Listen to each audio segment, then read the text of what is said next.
And now, it's time for those most famous words in motorsports.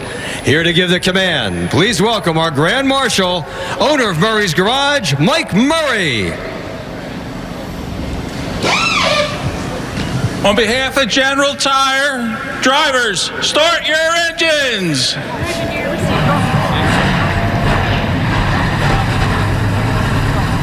25 team, because there's a caution in turn 2. Even if he's not able to get done, as you see the 11, Tony Makovich, spin around. He actually had got into the wall in practice as well. He had some left rear damage from that incident in practice. So this is from Leilani Munters on board. Difficult to tell up ahead. I think there was another car involved as well. The other car, I think, drove off from the incident. Trying to get to the inside of Travis Braden. Somebody getting to the outside wall there. Was that Will Rogers maybe in the Dryden car? He got up high. Oh, you called it. Oh, looks like more of an engine situation, unless that's a right front tire rub. Looks like there's a little bit of damage on that right front. I think he might have gotten to the wall, Kevin. To the back there, Phil. He's too wide. He was up out of the groove. That was actually a pretty significant contact with the safer barrier.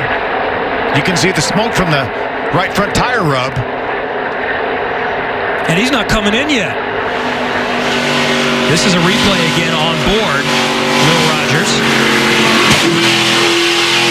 You see it, he tried to get back in the throttle, then realized that up in that loose stuff, that car was not pace right now set by Noah Gragson. Ooh, spinner. That's going to be a huge break for Will Rogers in that 52 car. And also for Brennan Poole, who was looking to get the wave around. This is Dale Matchett from Cherry Hill, New Jersey. Not all that far from here. Tire. So it's already spinning.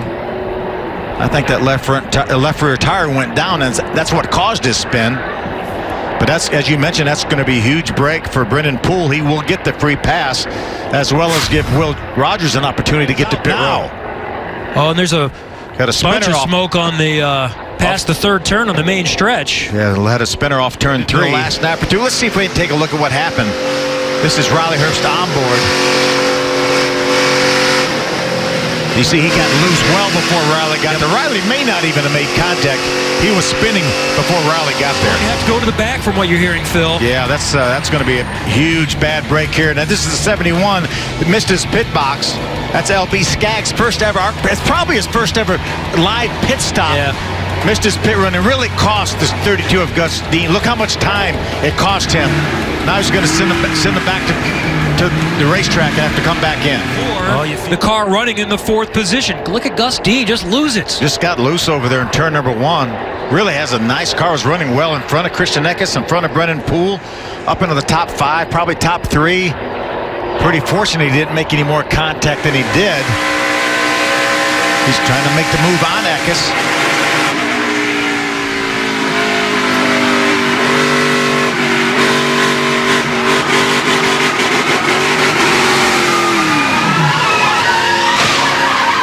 Just slight contact with the outside safer barrier. Does a nice job getting it straightened out. Poole right back there in 4th, and they're crashing behind, and that's Christian Eckes in the 15 that's gone around. So far, just a single car incident. Caution is out. There was some heavy traffic behind the first few positions. We start at the tail end of the longest line. See, it's already underway here.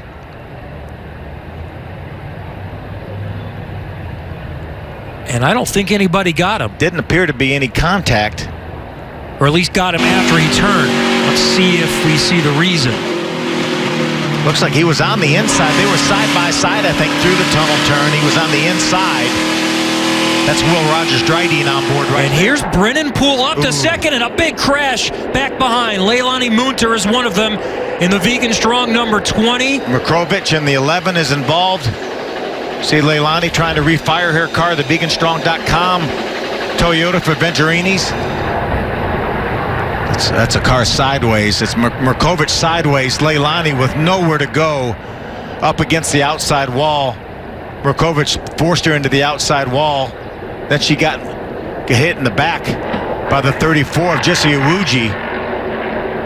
So that was the car we hadn't ID'd yet, the 34 of Iwuji. And then Ed Pompa came along, also made some contact. Morgan Mutter. No, absolutely nowhere to go. No way that she could have stopped on a dime and turned underneath that car of Merkovich. And he's a talented young race car driver, but it has been a day to forget. This is at least the 4th incident that he's had in this day. And this time, unfortunately, takes a few others with him.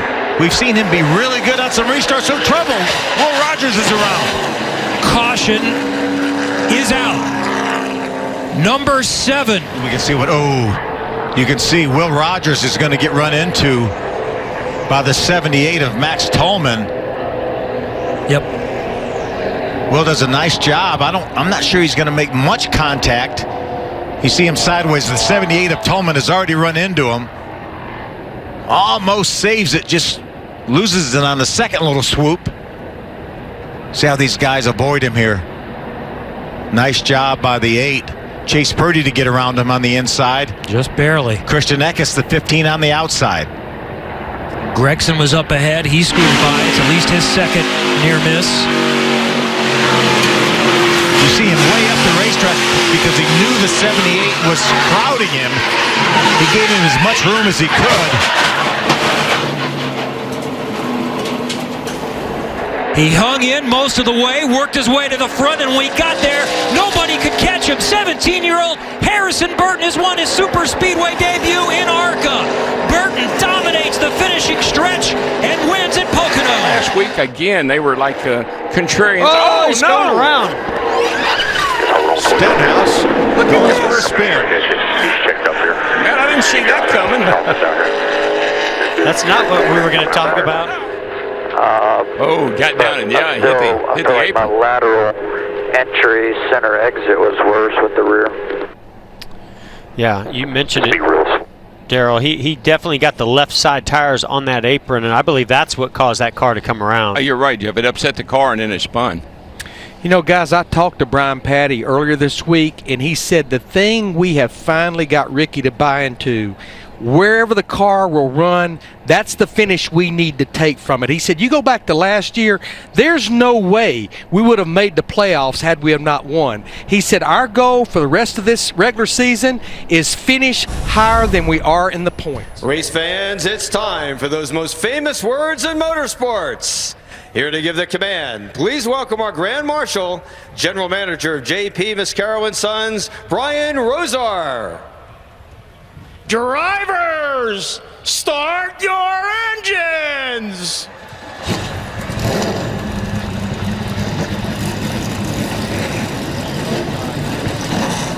For turn 1. Look at Elliott Sadler's going to make a move to the inside. Sideways, Michael Annette, can he save it? Goes around, hold your breath. Hold the brake. Hold the brake. I don't know how they missed him. Both ways. Well, he did a nice job, too. I mean, he had to judge when to turn that wheel back to the left, huh, Jamie? As much as he could, but not too much. Well, and you know what? My gut says that Michael was probably one of the 40 guys out there saying, free me up, make the car turn better, make the car turn better. And they took a big swing at it right there. And the first corner is always the hardest. So, what's the impact of having that car right to your outside? Does that help suck you around a little bit? Yeah, I think that, and then also as close as you are to the car in front. It looked to me like he was in trouble before we even came on the view of the camera there. Also, maybe a little bit it looked like when the 19 of Brandon Jones came down, maybe Annette said, I got to crank it a little bit harder to get off of the 19 and around. Throw a curveball. The Hail Mary we talked about in the pre-race. Oh, there's a crash. Hard into the wall. 60 of Chase Briscoe, Michael Annette got some of that as well. Caution is out. 4th one of the afternoon. Briscoe. See if we can see what happened. They were both inside the top 10. Oh, man. Allgaier gets loose and just simply nowhere for Chase Briscoe to go. Yeah, it looked like the 60 was just going to try to get to his outside, and then once they got hooked together, and that corner, it's so hard, I feel like, to explain to people at home about how fast that is, how rough it is. It's hard visually just to see through there. It's so bouncy. Bouncy. that was a word that you know, it's tough for Annette because they had the early spin, came back from that, and inside the top 10, and then this. Yeah, that's frustrating for both of those guys. So now 4 wide. That's interesting. Some of those guys on fresh tires, that's Allgaier into the wall. He collects Bell.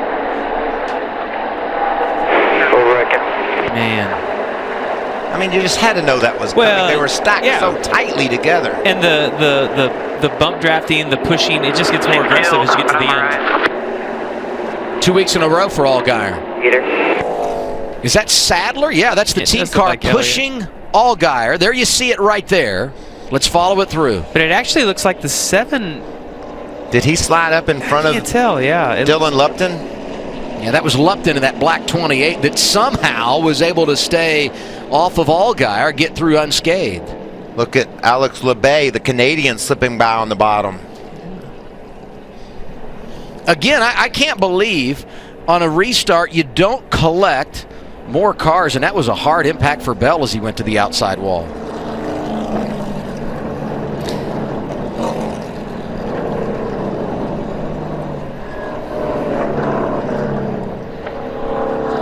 See it one more time, and as we do, I remind everyone of how good the safety has gotten here at Pocono compared to years past over on the Long Pond straightaway. What do you see, Michael? It's 4 wide. It's difficult to tell if a push went bad or if Allgaier just tried to move up.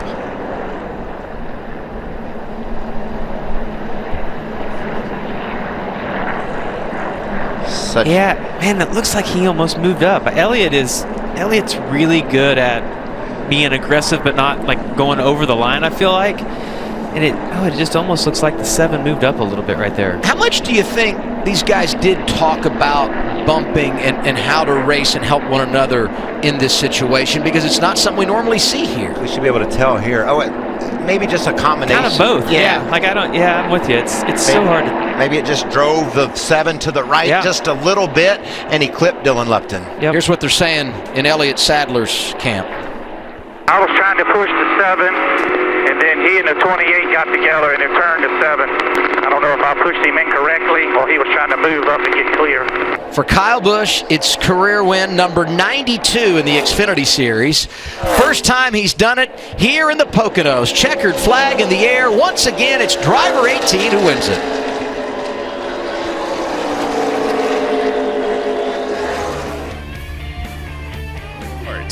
Here to give the command, please welcome our Grand Marshals.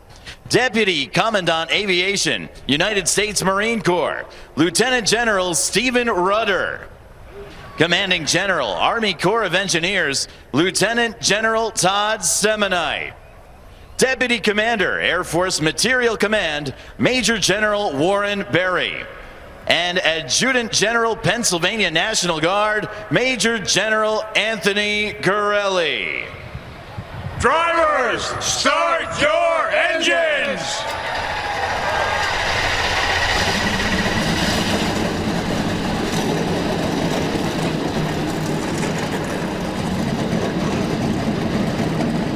All weekend long, really, and we started hitting on it right there at the end, so it's unfortunate. Out of turn 3, Derek Cope is spun, coming onto the front straightaway. Cope, the last car running, was 8 laps down at the time, and this will be the first incident caution of the race, coming at lap 124. Cope is just... Oh, Larson gets a piece of him. I think he might have had a little help. Looked like old Larson might have gotten into the back of the 99 there, Derek Cope. Just think that closing rate was... What part of might is still in question here? What part of might of? Damage to the front of one car, damage to the rear of the other car. They made contact. I think he was just closing on the 99 of Cope so fast. He just didn't expect that to happen, and he tried to move up the racetrack, but you could see where the nose of that Camaro. There is a point to that nose.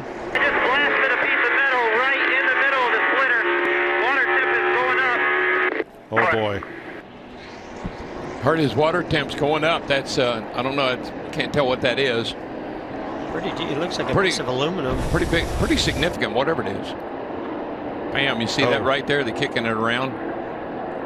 Boom. I think that was Chris Buescher that might have hit it first, and there Almirola gets it. Whatever that is trouble. I think everybody's hit. Ryan Newman's got it. I mean, that's a bad game of kick the can right there. Just trying to see where that could have, if that's a crush panel maybe. And I believe Chris Buescher will get back on the lead lap with the free pass. Like there should have been more that stayed out with that many. Whoa, Denny Hamlin! contact. Get inside wall. And this changes everything. 4 coming here. 99 is your last one right here. Hamlin was 11th, and look at the damage to Alex Bowman. Bowman's car from that figure collision. out what the heck happened here. Down in the corner, down into one, pretty much side by side. See Bowman. Oh, yeah, you see what happened? Hamlin got a little wee bit loose, and that sent the 88 up the hill. Hamlin spins. That's a chance you take when somebody's on your outside like that. It can suck you around, make you loose. Well, here's where it started. Side drafting down the straightaway. Boy, Bowman real aggressive. And this area where he gets loose, that's that critical area. There's a bump, and you got to jump back in the throttle after you get to third gear. You'll see the back end step out right there, and the car goes right. Much. Well, Jeff, you talked about that earlier, going into turn one side by side, about the bottom car being in a disadvantage, and there's the result. And when I first started to watch this replay, that's what I thought was going to happen, is the 88 was going to get right on his door, but he actually got loose before Bowman even got to his door. Yeah, you just see that Levin, the back steps out, and he just shoots right. Boy, nice job by Ryan Newman shooting down the front row, and Kevin Harvick. Oh, we got Eric Jones got turned into another car and into the wall. He and Joey Logano may have got together on that restart. Now the question is going to be, how did they score this? Way down on the inside. Now he's getting a push from, so he jumps out. He's getting a push from the 22, and unfortunately when he jumps out, it looks like the 22's front bumper just clipped his right rear and spun him. I don't know if Joey was pushing him or not. Well, I mean, pushing him to get to that inside pushing around, line. I think. And Joey told his spotter, please apologize to the 20. Yeah. Didn't mean to get into him like that. Yeah. Boy, that almost turned around Ryan Newman as well. Yeah, Newman got a little damage out of that as well. Daniel Suarez gets the free pass. Who was it on the last caution? I believe it was. What? Well, let me not check. See if we can we'll double check. Ride along with Newman here and see what he felt.